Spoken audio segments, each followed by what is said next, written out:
If you've ever been in a relationship where you feel like the workhorse and she feels like the queen, you already know how dangerous selfishness can be. At first, you tell yourself it's just her personality, but then the pattern gets clearer. She never appreciates, never contributes, never stops criticizing. That kind of woman doesn't just waste your energy, she eats away at your confidence and convinces you that you're the problem. That's the trap. But you can avoid it, because there are 5 signs that she's selfish and not worth your time. In the next few minutes, I'll break them down so you never get blindsided again. As a psychologist and relationship coach who's worked with men for years, I can tell you, the most dangerous relationships are the ones that drain you slowly, piece by piece. That's why I create these videos, so you don't have to learn the hard way. So hit subscribe, tap like, and drop a comment sharing the most surprising behavior you've ever experienced in a relationship. I'll be reading. And now, let's get into the first sign of selfishness, because it's often hiding in plain sight. Number 1, she doesn't consider other people's feelings. If she is cold to the world, that frost is coming for you. You may not feel it on day 3, but you will feel it on month 3, once the performance fades and the habits stay. Men get blinded here because she's treating you well in the honeymoon window. That's not data, that's dopamine. Real data is how she treats people she doesn't need. Here's the pattern to look for. She talks over others, cuts lines, snaps at staff, and never says thank you without being prompted. She laughs at someone's discomfort and calls it just a joke. She is always the exception, late but offended you noticed, demanding but allergic to accountability. She describes most people as incompetent, and when something goes wrong, she's the victim of a grand conspiracy. This isn't bad manners. It's a system, a self-focused, empathy-light system that will eventually include you. Why this matters? Empathy is not a switch, it's a muscle. People can mimic it for a date, not for a life. When someone is consistently dismissive of others' feelings, what she's really saying is, my needs are the center. That's fine for a solo act, disastrous for a partnership. You cannot build intimacy with a person who treats your emotions like background noise. Now the fix, because you don't need theory, you need a plan. First, run a 1-week empathy audit. No drama, no lectures. You simply observe across 5 everyday domains. 1. Service interactions. Does she greet, make eye contact, say please and thank you? Or does she treat people like vending machines? Note exact behaviors, not vibes. 2. Boundaries and time. When you set a simple boundary, I have to leave by 9, does she respect it, try to negotiate, or steamroll? Respect shows up in small schedules before it shows up in big life decisions. 3. Listening ratio. For every 10 minutes of conversation, how many minutes is she listening versus talking? Follow-up questions are the currency of empathy. If she never asks, she's not investing. 4. Conflict style. When there's a tiny friction, wrong order, traffic, a plan change, does she escalate or adapt? Empathy stays stable when circumstances wobble. 5. Phone etiquette. Does she pause her scrolling when you speak, or do you get the while she's mid-doom scroll? Attention is a thermometer. It tells you how warm the connection really is. Second, apply the polite pressure test. You're not trapping her. You're revealing the default. Make 2 micro requests that benefit someone else. Example. Let's leave a quick thank you note for the hostess. Or, could we tip a little extra? He really hustled tonight. Watch her first reaction, not the edited one. Genuine appreciation shows up fast. Entitlement needs time to reframe. Third, use the 3-question mirror after each date. Did she notice how your day actually felt, not just what you did? Did she offer anything practical? Want me to handle the reservation next time? Did she circle back to something you mentioned last week? If the answers are no, no, and no, stop calling that chemistry. It's convenience. Fourth, communicate once, clearly, without preaching. Use this script and keep it tight. I value kindness. When you dismissed the server today, it didn't sit right with me. I need a partner who treats people with respect. Can we align on that? Then be quiet. Watch her response pattern. Ownership sounds like, "You're right. That wasn't okay. I'll do better." Deflection sounds like, "You're too sensitive," or "It wasn't a big deal," or "They messed up." You don't argue with deflection. You measure it. Fifth, set a simple rule for yourself. 2 consistent improvements within 2 weeks, or you step back. Not a speech, not a punishment, just a standard. If she's willing, you'll see it without reminders. If she's unwilling, you'll see that too, and you'll save months of confusion. A quick caution for you. Don't confuse strong boundaries with coldness. A woman can be direct and still be deeply considerate. Also, check your own empathy. Model what you expect. Say thank you. Own your misses. People rise more easily to standards they can see. Here's the punchline you need to hear. How she treats the powerless is a preview of how she'll treat you the moment your power dips, when you're sick, stressed, or not performing. You deserve a partner, not a critic with benefits. If thank you is heavy in her mouth, she's too heavy for your life. Your move is simple. Audit, test, communicate, decide. You're not judging her worth. You're protecting your peace. Choose the woman whose empathy shows up when no one is watching, because that's the only empathy that stays when everything else gets hard. Number 2, she has an entitled mindset and lacks appreciation. If everything you do is treated like it's just your job, you are not in a partnership. You are in a one-way contract you never signed. Let's call it what it is, entitlement.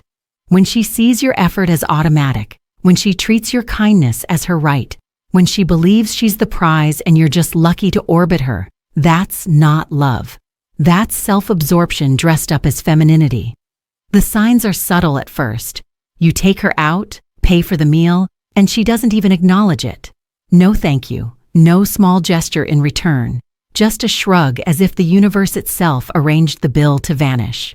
You show up when she's stressed, but when you need support, she's too busy. She expects you to plan, provide, protect, but offers no appreciation. Because in her script, that's simply what you're supposed to do. And here's the harsh truth. If you allow this dynamic, you're training her to devalue you.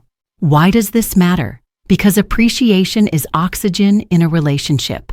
Without it, connection suffocates. You don't need praise for every small action, but you do need recognition that your effort matters. Without that, resentment builds silently until one day you wake up drained, questioning why you give so much to someone who gives so little back. Men in their 40s and 50s fall into this trap more than they admit. They're generous, established, providers by nature, and too often women who are entitled know exactly how to milk that generosity until there's nothing left but a hollow man chasing crumbs of gratitude. So what's the fix? You can't negotiate someone into appreciation, but you can test, measure, and respond with clarity. Step 1. Observe the reaction test. Next time you do something thoughtful, book a dinner, handle an errand, bring her a coffee, watch her immediate response. Does she acknowledge it, even briefly, or does she move on like nothing happened? That instant tells you everything. Gratitude doesn't need to be rehearsed. It spills out naturally when it's real. Step 2. Create a micro-experiment. Pull back slightly on your efforts, not in a spiteful way, but in a measured way. If you always initiate, stop initiating for a week. If you always pay, suggest splitting once. Her reaction will reveal the truth. A woman who values you may be surprised, but she'll lean in to share. An entitled woman will complain, guilt trip, or act offended because her script of "you do, I receive" has been disrupted. Step 3. Communicate directly, once. Frame it calmly. I don't need grand gestures, but appreciation matters to me. When I make effort, I need a partner who notices. Then stop talking. Her reply will tell you if she's capable of gratitude. If she gaslights you with, "You're too sensitive," that's a flashing red sign. A woman who respects you will step up without excuses. Step 4. Measure reciprocity. It doesn't need to be equal dollar for dollar. It's about energy. Does she make small efforts on her own? Surprising you with a meal, checking on your day, remembering something you mentioned? If her energy is consistently 0, she's showing you her priorities. Believe her. Step 5. Set a boundary for yourself. 2 weeks of observation, 1 conversation, 1 adjustment. If nothing changes, you walk. Because the longer you stay, the more you teach her that your effort requires nothing in return. That pattern will never flip unless you enforce it. Here's the brutal but liberating truth. You cannot outgive entitlement.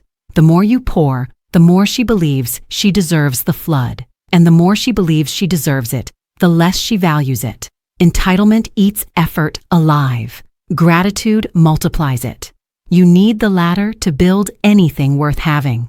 Remember this: you are not her personal ATM, therapist, or life manager. You are a man with value, and your effort is a gift, not a given. A woman who truly cares will recognize that and meet you with appreciation, even in the small things. If she doesn't, don't lower your standard. Raise it. Because the moment you accept her entitlement, you've already surrendered your dignity. Number 3. She is controlling and emotionally unbalanced. When a woman tries to control every detail of your life, don't mistake it for passion. It's not love. It's fear wearing the mask of leadership. And here's the hard truth. If she's trying to control you, it's because she doesn't trust herself to feel safe without doing so. That's not your job to fix. Control shows up in subtle ways before it becomes blatant. She questions where you've been, not because she's curious, but because she needs to monitor. She critiques how you dress, how you drive, even how you speak, framing it as helping you improve. She wants to know your passwords, your schedule, your circle. At first, it might feel flattering. Wow, she really cares. But what she's really doing is tightening a leash. Every leash gets shorter with time, until you can barely breathe without checking her approval. Why does this matter? Because control is a symptom of something deeper. Unresolved wounds, insecurity, or lack of healing. She may have been betrayed before, abandoned, or mistreated. And instead of dealing with that pain, she's decided to prevent it by controlling you. But here's the brutal reality. If she hasn't dealt with it before you arrived, she won't suddenly deal with it while she's trying to micromanage you. You'll just be another case study in her emotional courtroom. Now let's break this down into steps you can actually take. Step 1. Identify the patterns. Ask yourself, does she demand information or does she share it? A healthy woman invites you into her world. A controlling woman interrogates yours. Count how often you feel like you're explaining yourself versus expressing yourself. If explanation dominates, you're already in her system of control. Step 2. Test the reaction to boundaries. Say no once, politely but firmly. For example, I don't share passwords. That's my personal space. Or, I'm not comfortable being checked on constantly during work. Watch her response. Respectful women might need a conversation, but they'll honor it. Controlling women will escalate, pouting, arguing, or turning it into a loyalty test. That's your proof. Step 3. Check the double standard. When you express your feelings, does she dismiss them as overreacting? But when she expresses hers, does she expect full attention? That imbalance reveals she's not trying to build partnership. She's trying to dominate the emotional currency. And if your emotions keep getting discounted, it won't be long before your identity follows. Step 4. Communicate with clarity once. Use direct language. I want a partnership built on respect, not control. When you dismiss my feelings or demand constant updates, I feel managed, not loved. That won't work for me. Then step back. Her next move is the answer. Does she take it seriously and reflect? Or does she deflect, accuse, or laugh it off? That moment tells you whether she's capable of shifting. Step 5. Set a personal line in the sand. Decide what is non-negotiable. For example, I will not be monitored. I will not give up privacy. I will not accept dismissal of my feelings. Once you define that, you no longer need to debate. It's either respected or you exit. Control grows in the soil of silence. If you don't enforce your standards, her control becomes the standard. Here's the irony. A healed woman doesn't want control. She wants connection. When a woman loves and respects you, she feels secure enough to relax. She lets you lead. She shares influence. She values your perspective. The last thing she wants is to treat you like a project. So, if you're in a relationship where you constantly feel like a suspect under investigation, ask yourself, is this love or is this surveillance? Your solution isn't to argue, prove, or perform. Your solution is to recognize, communicate, and choose. You're not there to be her emotional safety net, her therapist, or her training dummy. You're there to be a man with standards. And if she can't release her need for control, you release yourself from the relationship. Remember this, a controlling partner doesn't just limit your freedom, she limits your growth. And the longer you stay, the smaller you become. Real love doesn't shrink you, it expands you.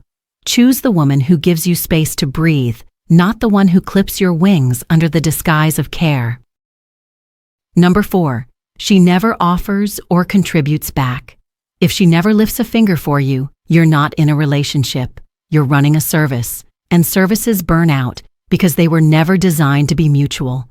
Let's be brutally honest. If she's content to let you do everything while she does nothing, she's not your partner. She's your dependent with benefits. The red flags are subtle at first. You handle the driving, she doesn't even offer to navigate. You take her out, she doesn't even suggest covering a tip. You carry the weight of logistics, bills, emotional labor, while her biggest contribution is showing up. She frames it as, you're the man, that's your role. Translation, her effort is optional, your effort is mandatory. And here's the painful truth. If you accept that, you are teaching her that your value is in what you give, not in who you are. Why does this matter? Because reciprocity is the engine of intimacy. Without it, you become drained, resentful, and, ironically, less attractive. A woman who never invests back is telling you, I want to receive, not build. And a man who allows it is saying, I'll trade my peace for crumbs of attention. That's not love. That's self-destruction on autopilot. Now let's flip it. Here are the steps to test and protect yourself. Step 1. Inventory her contributions. Be brutally clear with yourself. List what you actually give. Time, money, planning, emotional support. Then ask, what has she initiated for me? Not what she agreed to when I asked, but what she offered without prompting. If that list is blank, don't rationalize. That's the data. Step 2. Set up the contribution test. Stop filling every gap. If you always plan dates, pause. If you always drive, suggest she takes the wheel once. If you always pay, mention splitting. Her response will tell you everything. A woman who cares will at least attempt. An entitled one will resist, complain, or guilt you. That's not preference, that's exposure. Step 3. Look for the energy match. It's not about equal numbers, it's about effort. Does she ever check in first? Does she notice when you're tired and step in? Does she do small things that lighten your load? A coffee, a meal, running an errand? Real partners look for ways to make life easier for each other. If she never does, she's telling you loud and clear, your energy is hers to use, not hers to return. Step 4. Communicate standards, not complaints. Say this calmly. I want a relationship where both of us give. I don't need grand gestures, but I need to see that you're willing to contribute. That matters to me. Don't whine, don't lecture. State it like a non-negotiable truth, then watch. A woman who values you will ask, what can I do? A woman who doesn't will act offended, as if you've committed a crime by expecting balance. Step 5. Enforce the boundary. Give it a short window. 2 weeks of observation after that conversation. If nothing changes, if she stays in receiver mode, you step out. Not in anger, but in clarity. Because if she won't contribute when the relationship is fresh, she definitely won't when life gets harder. Here's the irony most men miss. A good woman actually wants to contribute. She doesn't see it as obligation. She sees it as connection. She wants to ease your stress, support your vision, celebrate your wins. If she loves you, she'll find ways to pour into you, even if it's small. The woman who never does? She's not clueless. She's comfortable. Comfortable taking. Comfortable draining. Comfortable letting you carry the weight until your back breaks. So remember this. Generosity is powerful, but only when it's mutual. If she never contributes, your giving turns into self-betrayal. And you deserve better than that. You deserve a partner who understands that love is not about watching one person carry it all. It's about both of you showing up, even in small ways. Stop excusing her lack of effort. Start demanding reciprocity by how you live, not just what you say. Because at the end of the day, if she never offers, the only thing she's offering is proof. Proof that she's not built for a real relationship. Believe her and walk. Number 5. She is always complaining, never satisfied. A woman who constantly complains is like a leaking faucet. It doesn't matter how much water you pour in, the sink will never fill. If she's always nitpicking, criticizing, or acting like your best is never enough, you're not with a partner. You're with a judge who will never take off the robe. And here's the brutal truth. No man can win in that courtroom. The signs are easy to spot once you stop making excuses. You take her out to dinner. She complains about the service. You plan a trip. She finds fault in the hotel. You spend quality time. She grumbles that it wasn't long enough. Even when you show up at your best, she twists it into something lacking. At first, you may think, maybe she just has high standards.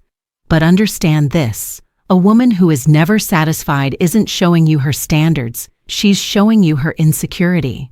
Why? Because constant complaining is often a shield. If she admits you're doing well, she has to face the ways she falls short. By criticizing you, she keeps the spotlight off herself. It's not about the food, the trip, or the time. It's about control. As long as she can keep you feeling not enough, she never has to look in the mirror. Here's the cost.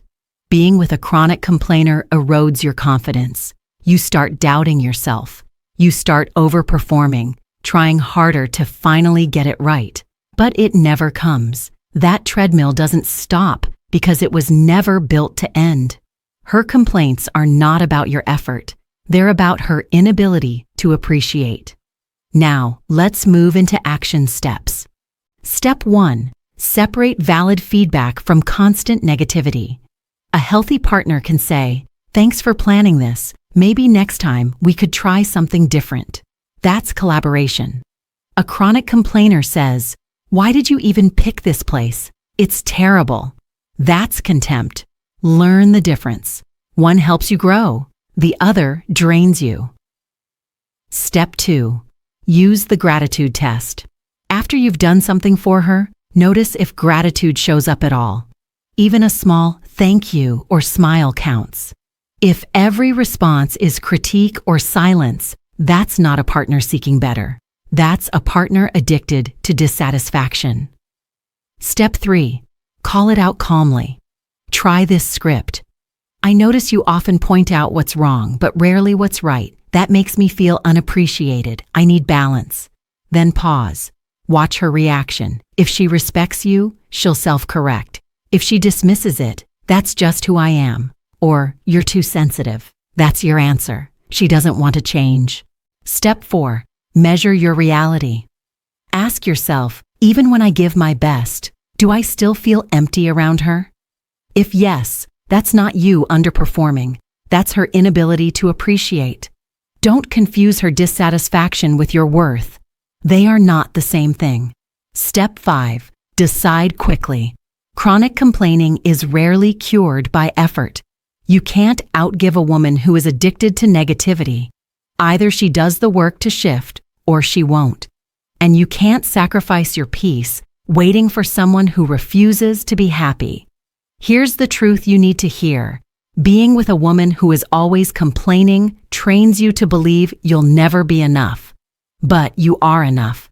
You're just with the wrong person. A woman who values you will still give constructive feedback, but she'll wrap it in appreciation. She'll say, "I loved this, and next time, let's try that." She'll lift you while she asks for more. That's partnership. Constant complaints without gratitude, that's sabotage. Remember this, love is not about enduring endless criticism. It's about being seen, valued, and encouraged while you grow together. If she cannot appreciate you even at your best, stop giving her more chances to tear you down. You're not responsible for fixing her dissatisfaction. You are responsible for protecting your own peace, because at the end of the day, the man who keeps tolerating endless complaints becomes a shadow of himself. Don't shrink to fit her negativity. Step into a life where your effort is seen, your presence is valued, and your heart is respected. That's not asking too much. That's the minimum you deserve. Let's bring it all together. We've just walked through 5 clear signs of a selfish woman. 1. She doesn't consider other people's feelings. 2. She has an entitled mindset and lacks appreciation. 3. She is controlling and emotionally unbalanced. 4. She never offers or contributes back. And 5. She is always complaining, never satisfied. If you've seen even one of these consistently in your relationship, it's not a coincidence. It's a pattern. And patterns only get stronger with time. Here's the warning I want to leave you with. Too many men waste years believing they can change her. They think if they love harder, provide more, stay patient long enough, she'll eventually appreciate them. That fantasy keeps men stuck, bleeding out emotionally, financially, and spiritually. The truth? You don't fix a selfish partner. You only teach her that her selfishness works. And every day you stay, you trade a piece of your dignity for the hope that she might wake up.